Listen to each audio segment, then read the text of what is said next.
Bonjour à toutes et à toutes, salam alaikum. Dans cette vidéo, on va parler et discuter les points qui sont vraiment essentiels dans la leçon des ressources et méthodologies de recherche qui fait partie du sous-module TSE du module langue et communication.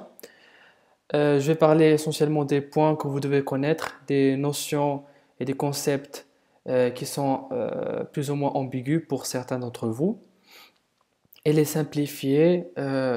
Donc, premièrement, il y a les objectifs. Les objectifs, en gros, ce sont les points que vous devez savoir pour valider le module. Ce sont les questions que vous allez être questionné là-dessus dans les QCM qui vont être posées par le professeur. Donc, premièrement, ce sont des définitions. Le système documentaire, banque d'informations, connaissances médicales, trois définitions. Citer donc les indices, etc. Décrire, on va décrire. Citer quelques bases de données bibliographiques. Il y a quatre bases de données bibliographiques qu'on doit connaître. Et dernièrement, c'était le critère, etc. Sans objectif très simple. Voilà le plan. Donc, voilà le plan, donc introduction, définition, etc. Administratif du document, pas très important. Voilà, ici on retrouve le rappel. Rappel, ce sont des étapes de processus de recherche. N'importe quelle recherche, que ce soit médicale ou hors de ce domaine, on doit suivre ce processus. Et ce processus est vraiment simple. Premièrement, on commence par définir le problème, définir ce qu'on veut chercher exactement. On va choisir le type d'étude, définir la population cible, etc. Comme on a vu dans la biostatistique, ce sont des notions qui sont vraiment très simples. Donc, après, on va collecter les données, on va analyser, interpréter et on va prendre en considération les éthiques durant la recherche. C'est pas très important parce que c'est juste un rappel et c'est pas vraiment obligatoire à le savoir. C'est pour être un bon médecin par la suite. Voilà, donc introduction, donc nombre de périodiques médicaux, concepts médicaux, il y a plusieurs concepts médicaux. Les concepts médicaux, c'est ce qui fait des catégories dans le domaine médical, que ce soit anatomique, biochimique, euh, biophysique, etc., etc. Nécessité d'utilisation du système automatique. L'utilisation du système automatique est très importante dans cette ère de l'information par technologie. Et c'est pour cela qu'on étudie la TICE, ce qui veut dire technique d'information et de communication pour l'enseignement, et pour informatiser les informations et les documents afin de faciliter leur indexation. On va voir ce que veut dire l'indexation par la suite. Et dernièrement, diversité des systèmes documentaires dans Internet, bien sûr. Voilà, première définition, le système documentaire. Donc, en gros, le système documentaire, c'est cette base qui contient tous les informations, tous les fichiers, euh, plus ou moins comme notre groupe d'entraide qui contient des fichiers, des PowerPoint, des diapos, des Word. Et comme le dit la définition, donc ensemble, données, informations, etc. C'est très simple. Deuxièmement, base de données, une définition à retenir. Donc une base de données, une collection structurée de données non redondantes. La redondance, pour ceux qui n'ont pas compris ce terme, la redondance, c'est la répétition de l'information qui est très inutile. Donc dans une base de données, il ne doit pas avoir plusieurs informations pour le même concept. Comme le dit la leçon qui est précédente, plusieurs informations tuent l'information. Donc, une seule information qui est concrète et qui est comprise est bien suffisant. Troisièmement, donc, banque de connaissances ou d'informations. La banque de connaissances est un contenant dont le support est l'hypertexte. L'hypertexte, je vais vous éclaircir les choses. L'hypertexte, c'est un nouveau terme. Donc, l'hypertexte, en général, c'est un lien. Par exemple, quand tu es en train de discuter avec un ami dans le groupe d'entraide, etc., il y a des utilisateurs qui partagent de l'information sous forme de lien. Et ce lien s'appelle l'hypertexte. C'est ce lien qui te permet de naviguer depuis cette page du groupe d'entraide, de la discussion dont tu parles, etc., etc., de partir de cette position à ce document qui est partagé avec vous. Donc c'est l'hypertexte. Elle permet une informatisation multimédia des connaissances afin d'en faciliter la consultation par des mécanismes de référence croisés des hypertextes. Voilà. Les liens, ça nous aide à retrouver l'information sans beaucoup d'efforts. Cette définition, donc l'entrepôt de données. L'entrepôt de données, en gros, c'est la base de données. C'est un serveur qui contient plusieurs disques durs et ces disques durs stockent des données, des informations, des fichiers pour les retrouver plus tard.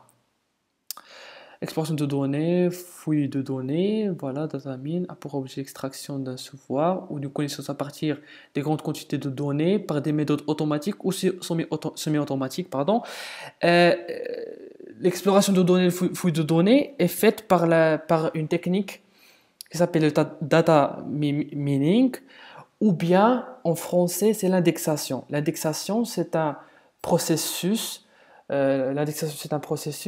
qui permet l'organisation des documents afin d'en faciliter, la procédure pour les trouver. Dans les sites web, par exemple, quand tu cherches quelque chose dans le Google a déjà fait l'indexation des sites web. Quand tu recherches par exemple une maladie, une pathologie, etc., Google, c'est un moteur de recherche. Il utilise l'indexation avant que tu aies recherché l'information désirée. Les ressources documentaires, il y en a plusieurs, et parmi celles ressources, on retrouve l'Internet, bien sûr, ce qui nous intéresse le plus. La médiatisation documentaire, objectif, etc. Donc, requête utilisateur, indexation du document, ce qu'on vient de parler. Voilà, donc cette partie, plein de vous m'ont questionné qu'est-ce que ça veut dire parce que c'est pas très, c'est ambigu. Tout commence par la droite. Ce bonhomme ici que vous voyez en train de manipuler son ordinateur, son travail consiste à organiser les documents et les textes et les fichiers afin de les faire entrer dans la procédure de l'indexation. L'indexation, comme on a dit, c'est une procédure logicielle qui est automatique et qui est régulée par un algorithme, une séquence de code qui organise les documents. Ce que vous devez savoir, c'est qu'il organise les documents afin de les retrouver d'une manière facile les prochaines recherches. Par exemple, prenons mon expérience personnelle, quand j'achète des polis, et ces polis, je les classe par matière. D'accord? Quand je classe, par exemple, biophysique avec biophysique, avec histo, embryologie avec embryologie, après, quand je veux étudier une des matières-là, je ne commence pas par rechercher dans tous les polis. Je pars directement vers, par exemple, histologie. Directement vers l'embryologie. Donc ça, c'est l'indexation. L'indexation, c'est faite par ce mec-là et c'est des logiciels qui aident. Après l'indexation, langage documentaire, l'indexation, ces fichiers sont codés par des codes qui sont spécifiques à chaque fichier, chaque document. Maintenant, on va partir de l'autre côté, qui est cette demoiselle, qui est en train de faire sa recherche sur son ordinateur. Cette demoiselle veut, par exemple, rechercher la pathologie, disons, une splénomégalie. Splénomégalie, ça veut dire tout ce qui est en rapport avec spléno. Donc, je pense que plein de vous le savent très bien. Donc, spléno, ça veut dire la rate. Et mégalie, c'est une augmentation de volume qui n'est pas régulière. Cette femme fait sa recherche. Donc, elle tape splénomégalie et puis elle tape, appuie sur le bouton Entrée. Analyse de la requête par le serveur qui contient, par la base de données, par le serveur. Il analyse la requête, il la traduit en codage qui a été déjà fait par l'indexation et le serveur, il retire tous les documents, tous les textes qui ont rapport avec la splénomégalie, tous les articles, toutes les recherches faites sur cette maladie. Et bien sûr, tout cela a rapport avec une base de données documentaire qui contient ces informations. J'espère que j'étais clair. Donc voilà, il y a une recherche, analyse de la recherche, les termes sont codés, le code il est utilisé pour rechercher les textes et les articles qui ont un rapport avec l'indexation, pardon, qui ont un rapport avec la recherche des désirés, et puis tu trouves ce que tu as besoin. Système documentaire, on a des critères pour classifier si un système documentaire est pertinent ou non. Donc, premièrement, on a la pertinence, d'autres rappels, précision, ils sont des relations, des règles que vous devez savoir. Deuxièmement, la fréquence des mises à jour. Est-ce que la base de données de ce système documentaire est-elle mise à jour régulièrement ou est-ce qu'elle est, elle est mise à jour euh, pas fréquemment, donc rarement. Troisièmement, la nature des documents analysés. Euh, d'accord, ce sont des diapos, etc. 4. Rapidité, la facilitation d'utilisation. On parle d'indexation, comme on a expliqué antérieurement. Cinquièmement, donc la nature du langage utilisé pour interrogation, pour rechercher dans une base de données. Voilà, donc ce tableau simple. Donc on a les documents retrouvés, non retrouvés, pertinents, non pertinents. Donc par exemple, des documents pertinents et retrouvés, c'est A, etc., etc. Donc A plus B, C plus D. Ici, A plus C, B plus D. Ici, c'est le total. Le total des documents. Tous les documents, c'est ici. D'accord? Ce sont des relations que vous devez vraiment savoir. Taux de rappel, silence, précision, bruit. Euh, donc là, c'est la suite des critères pour classifier un bon système de documentaire, de documentation. On a la complétude, c'est la description complète du domaine médical. 7. Non-ambiguïté, les termes doivent faire référence qu'à un seul concept. On parle du système documentaire. C'est lui qui fait ça par logiciel. 8. La non-redondance, comme on a défini ce terme, la redondance, c'est la répétition qui est inutile. Donc, trop d'informations tue l'information. C'est une règle. Chaque concept ne doit pouvoir être exprimé que d'une seule façon.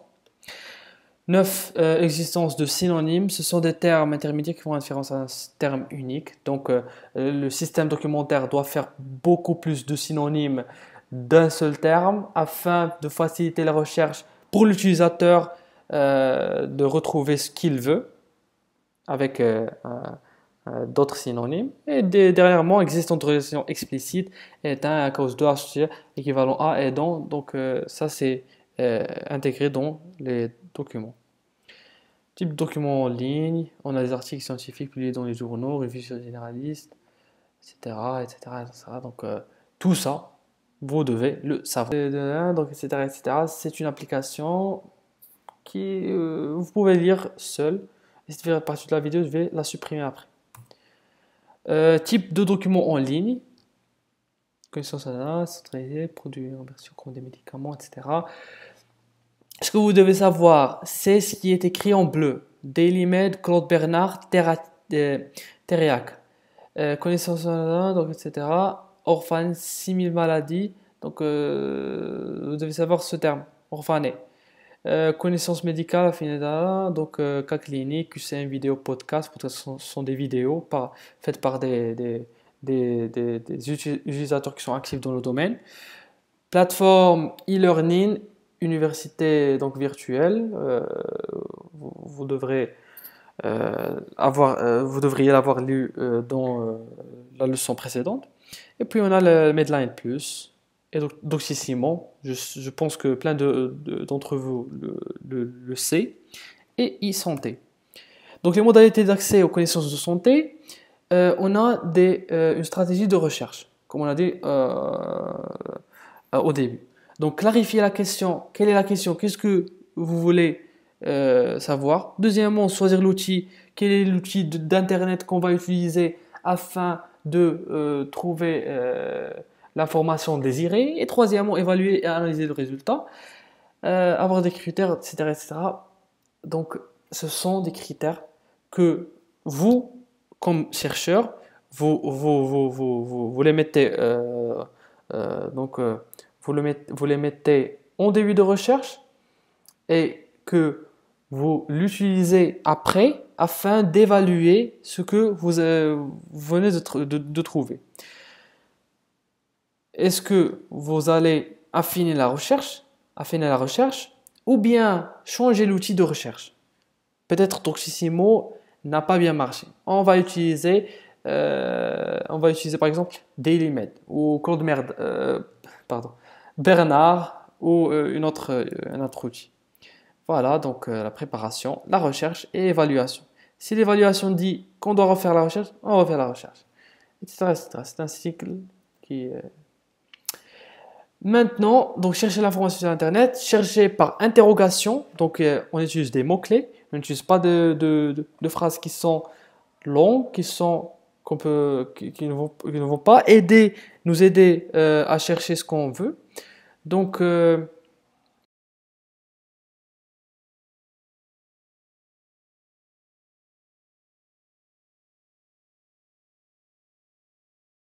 restrictive et spécificité de la recherche. Voilà, ça, enfin, je ne sais pas ce que ça veut dire. Par exemple, ici, on a des résultats de recherche. Si on utilise uniquement des termes, des mots-clés, donc on retrouve plusieurs résultats. Ici, on a 800 000 résultats. Si on utilise entre deux guillemets, les guillemets veut dire rechercher les mots mot par mot. On recherche point par mot. Pas comme par ici, on peut trouver par exemple un article qui parle d'Internet et de recherche sans documentaire. Mais quand on fait ces deux guillemets, le moteur de recherche, il recherche uniquement les articles qui contiennent ces mots, tous ces mots. Internet, le mot Internet, le mot ET et le mot recherche, le mot documentaire. Donc, par conséquent, le nombre de résultats va chuter. Et puis, entitle, quand on écrit entitle 2 points, Internet et recherche, par exemple, documentaire, la phrase ou la requête après entitle, ça veut dire que le moteur de recherche va rechercher uniquement les documents qui ont dans leur titre cette phrase. D'accord? Bien sûr, le nombre de résultats va chuter parce qu'il y a beaucoup d'opinions dans Internet. Après, entitle, donc il a fait entitle 2 points, donc entre guillemets. Ici, il a ajouté file type 2 points PDF. Donc il cherche un fichier de type PDF. Il a trouvé jusqu'à seulement 9 résultats. Voilà. Il faut utiliser des mots-clés. Et ici, les moteurs de recherche scientifique, vous devez savoir uniquement 4. Et je vous conseille de savoir Google Scholar. C'est c'est c'est très connu. On a aussi base, donc c'est une abréviation. Donc vous devez savoir 4, vous choisissez 4 et vous les apprenez par cœur.